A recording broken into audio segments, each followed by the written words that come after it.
आणि आता बातमी आहे एबीपी माझाच्या इम्पॅक्टची।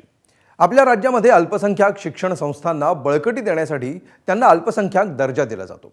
वेगवेगळ्या फायद्यांसाठी काही शिक्षण संस्थांनी वेगवेगळ्या मार्गाने ते प्रमाणपत्र मिळवायला सुरुवात केली। मात्र गेल्या वर्षी ऑगस्ट महिन्यामध्ये राज्यातल्या शिक्षण संस्थांना अल्पसंख्याक दर्जा देण्याची प्रक्रिया स्थगित केली।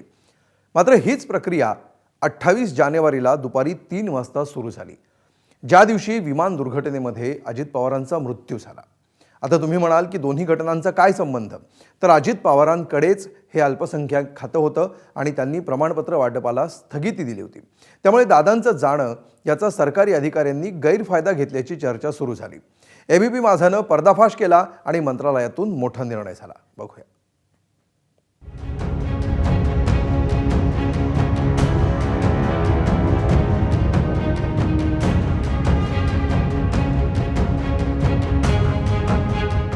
तारीख 28 जानेवारी 2026 विमान दुर्घटनेत अजित पवारांचा दुर्दैवी मृत्यू झाला तो दिवस।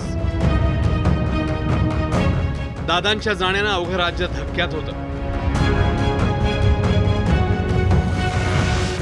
राज्याच्या अल्पसंख्याक आणि औकाफ विभागातील साहेब मंडळी मात्र जणू संधी शोधत होते।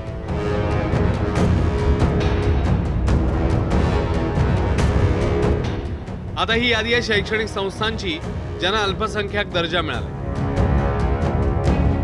आणि तोही मंजूर केलाय राज्याच्या अल्पसंख्याक आणि औकाफ विभागाने। सगळ्यात धक्कादायक म्हणजे ज्या दिवशी अजित पवारांचा दुर्दैवी मृत्यू झाला त्याच दिवशी दुपारी ही मंजुरी देण्यात आली आहे।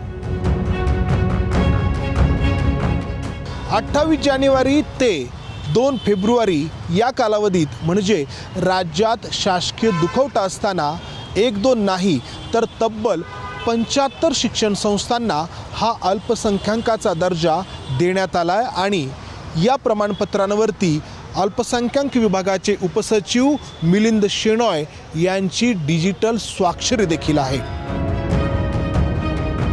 शिक्षण संस्थांना अल्पसंख्याक दर्जा देण्याची प्रक्रिया मागील वर्षी ऑक्टोबर महिन्यापासून स्थगित होती। तेव्हा अल्पसंख्याक विभागाचं मंत्रिपद माणिकराव कोकाटेंकडे होतं। डिसेंबर महिन्यात दादांनी अल्पसंख्याक विकास आणि औकाफ खातं हे आपल्याकडे घेतले। तेव्हापासून दादांच्या मृत्यूपर्यंत एकाही शिक्षण संस्थेला हा दर्जा दिलेला नव्हता। मात्र दादांच्या मृत्यूनंतर अवघ्या काही तासात मंत्रालयातनं 75 संस्थांना हा दर्जा देण्याची प्रक्रिया सुरू करण्यात आली। एकीकडे राज्यातील उपमुख्यमंत्री ज्यांच्या निधनानंतर संपूर्ण राज्य शोकाकुल आहे, तो कोणत्याही पक्षाचा असेल, कोणत्याही जातीचा असेल, धर्माचा असेल, आणि एका बाजूला त्याच काही तासात त्याच मंत्रालयातील अधिकारी सरसकट 75 शाळांना काही तासात सर्टिफिकेट देत आहेत, ज्याच्यावर बंदी होती, ज्याच्यावर स्थगिती होती। मागच्या 3-4 महिन्यात त्याच्यावर एकही सर्टिफिकेट शासनातर्फे देण्यात आलेलं नव्हतं। अशी काय गडबड होती? तर ते सरळ दिसतंय की पैशांची देवाणघेवाण याच्या माध्यमातून झालेली आहे। तर यांच्यावर कारवाई होणं खूप आवश्यक आहे, जेणेकरून हा मेसेज बाकी मंत्रालयातील अधिकारी असतील, कर्मचारी असतील, त्यांच्यावर हा वचक बसेल। मग प्रश्न असा आहे की शिक्षण संस्थांना का हवा असतो हा दर्जा?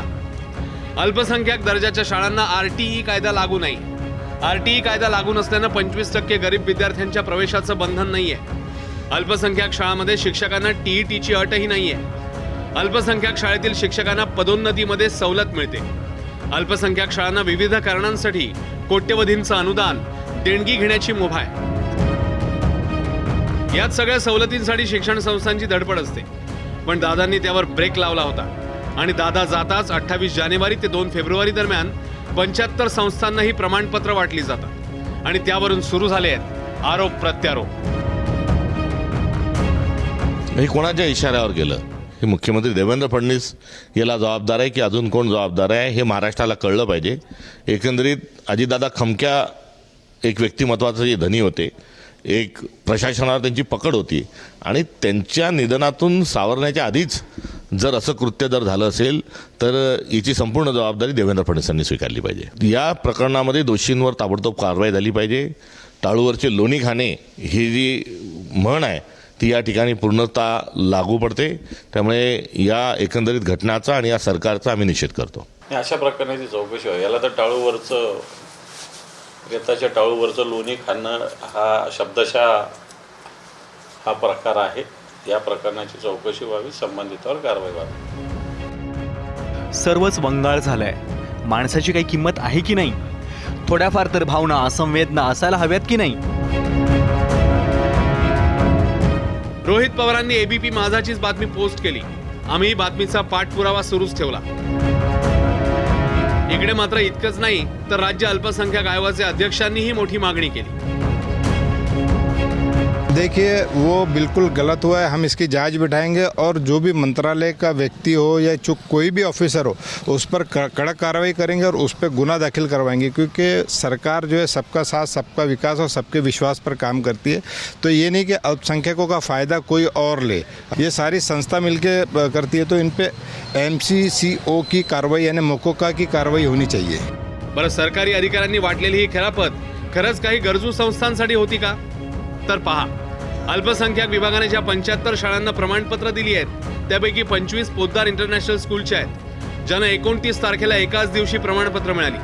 शिवाय सेंट झेवियर्सच्या 5 शाळा तर स्वामी शांतीप्रकाश आणि देवप्रकाशच्या 4 शाळांना खिरापत वाटण्यात आली आहे. खरं तर महाराष्ट्रामध्ये मुस्लिम, ख्रिश्चन, जैन, पारसी, बौद्ध, शीख आणि ज्यू हे समाज अल्पसंख्याक म्हणून गणले जातात. या समूहांकडून चालवल्या जाणाऱ्या शाळांना अल्पसंख्याक दर्जा प्राप्त होतो. याशिवाय अनेक निकष आहेत, पण गेल्या काही महिन्यांपासून शाळांना अल्पसंख्याक दर्जाची प्रमाणपत्र वाटप स्थगित केलं होतं. ती स्थगिती हटवली जाते. 75 शाळांना अल्पसंख्याक शाळाचा दर्जा मिळतोय. एबीपी माझाने ही बातमी लावून धरली. विरोधकांपासून मंत्र्यांसमोर प्रश्न उपस्थित केला. काही तासांमध्ये इम्पॅक्ट झाला आणि 75 शाळांना मिळालेल्या अल्पसंख्याक शाळांच्या दर्जाला स्थगिती मिळाली. केन प्रकारे हा दर्जा मिळावा यासाठी या संस्था धडपडत असतात आणि त्यांना साथ लाभते ती सरकारी अधिकाऱ्यांची. पण यावेळी या संस्थांना आणि सरकारी अधिकाऱ्यांना ना वेळेचं भान राहिलं ना परिस्थितीची संवेदनशीलता. एबीपी माझानी हे प्रकरण समोर आणल्यानंतर या 75 संस्थांची प्रमाणपत्र रद्द करण्यात आली आहेत. मात्र यामुळे प्रश्न संपत नाही. सरकार कारवाई करण्याची संवेदनशीलता दाखवणार का? हे रॅकेट उघड करणार का आणि सत्य समोर आणणार का हे पाहायचं. कॅमेरामन अमोल गवळे, समंदार गोंजारी, एबीपी माझा, पुणे. एबीपी माझा, उघडा डोळे बघा नीट.